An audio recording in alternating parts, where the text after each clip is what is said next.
Nakatilaw na ba ka?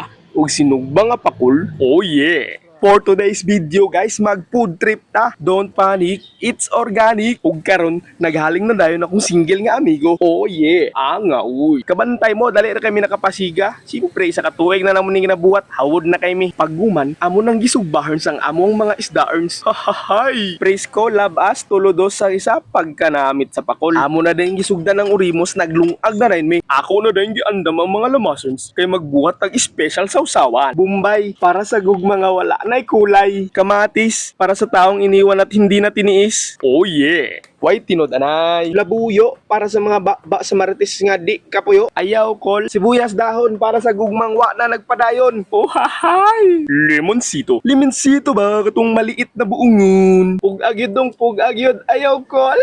Ato na rin itsan sa atong secret ingredients. Power magic, super bitsin, isa ka kilong asin, seasoning, suka, pang acidity, pampabalance sa metrics, toyo, silver swan baka naman. Oh yeah. After that, imikus-mekos sa dayon. Kalame!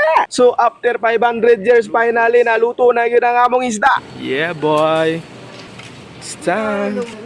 But wait, there's more. Wa pa day si kuya naabot, nagbayad pag kurinte. Nanguha na lang dayon mig mangga para naipare sa tong sinugba. Nga, uy. Effort pa may kuha og kuwit, makabot raman day siya.